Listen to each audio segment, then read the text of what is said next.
Man, we got breaking news. Listen, the Colorado Buffaloes have fell out of the top 25. We're going to break it all down. This is definitely crazy. It was so much, hype and everything. I want to see how everybody handles this adverse time period because I do believe they have the ability to shake this off. This definitely was a debilitating loss, but I do think that it shouldn't linger. Coach Prime Deion Sanders, he's a hell of a coach. From all accounts, everybody believes that.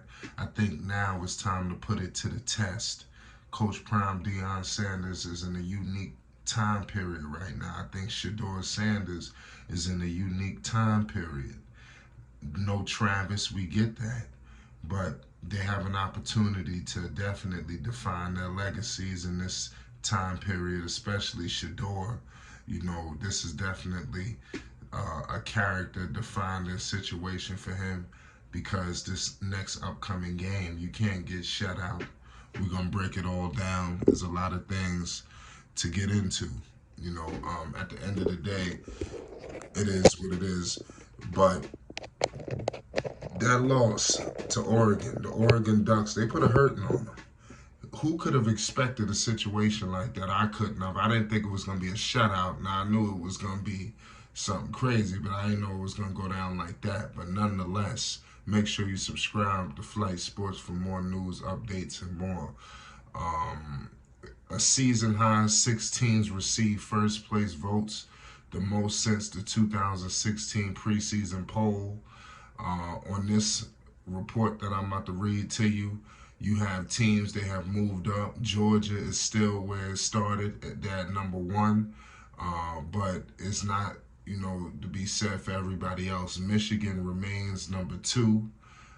Texas, they stayed at number three.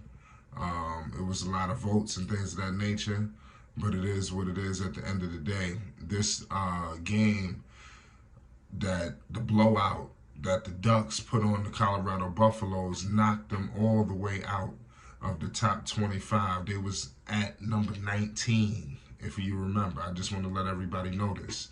Colorado has been the story. We all know they have just shook headlines. They started 3-0, winning just one game last season. It was a horrific year. We got to remember this. I know that everybody's expecting national title, but you got to understand they won one game last year. Deion Sanders is doing a hell of a job, and they're running into some remarkable teams. Oregon is nothing to play with. USC is nothing to play with. The Buffs, they jumped into the rankings with the opening week upset over TCU because remember, they wasn't ranked. And that was last season's national runner-up. After the Buffaloes was dominated by Oregon, USC comes to Boulder next week to give Colorado a chance to either jump back into the rankings or become an afterthought, for voters for the rest of the season. I hope that's not the case. But it is what it is because these are two tough teams. But at the end of the day, you don't know how these people felt about Deion Sanders in Colorado prior to it. But we'll get into that on another situation. Utah's victory over UCLA sent the Bruins falling out of the poll, leaving the Pac-12 with 6 ranked teams after 2 weeks with a conference record 8. Alabama, which fell out of the top 10 last week for the first time since 2015, inched up a spot to number 12 after beating Mississippi. The Rebels dropped 5 spots to number 20.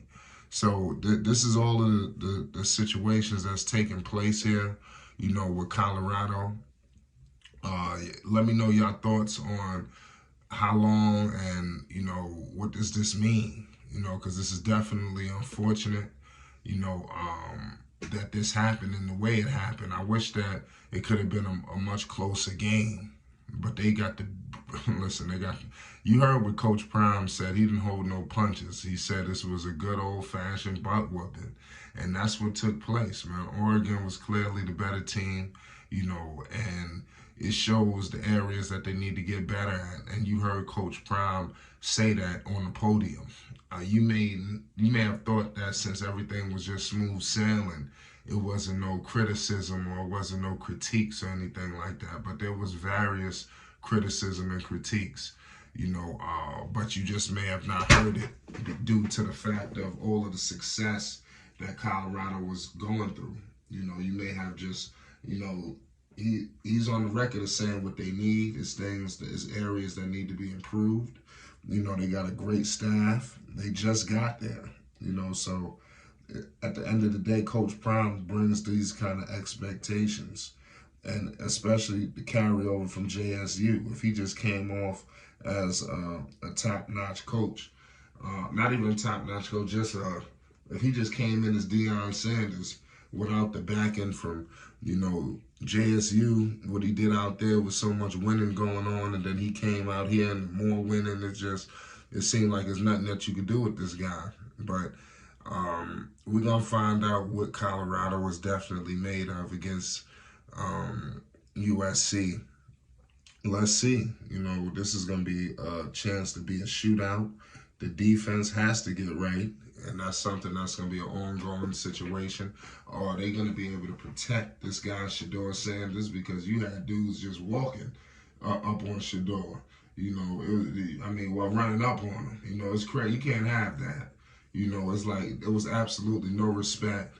They was just getting to Shedeur whenever they felt like it. He was getting sacked. It was crazy. He had no time. And a lot of the passes anyway with Shedeur, he does like to get it out real quick. But something that I think that will be beneficial for Shedeur Sanders, and I think we're going to get into this at a later date, I think that they need to run the ball. He needs to run it a little bit, especially when the opportunities present itself. I don't think he needs to be a statue, in the pocket, and it looks good when it's working. And we all know he's adamant and letting it be known he's a pocket passer, things of that nature. He will use his legs, but clearly you see that's not preferred. And listen, as long as he slide, he's good. We all know the risk, and like I said, they was trying to hurt him. He did get up a little, ginger, but he got up good. He was all right. Nonetheless, he's gonna have a good shot against this guy Caleb Williams. He could put all this to bed. I think if he even just has a good game and they fall, it is what it is. But you can't get trounced, and that's what has just happened. If Colorado gets trounced, you heard what the reports are saying. And it's not going to be good. It's unfortunate that they're not ranked, but give them credit for that win against TCU. They need to replicate that performance. Win a big-time game. You on your home field, you got to protect it. It's flight sports. We're going to be bringing an array of Colorado Buffaloes content. Make sure you subscribe. They have fell out of the top 25. It is what it is. Peace and love.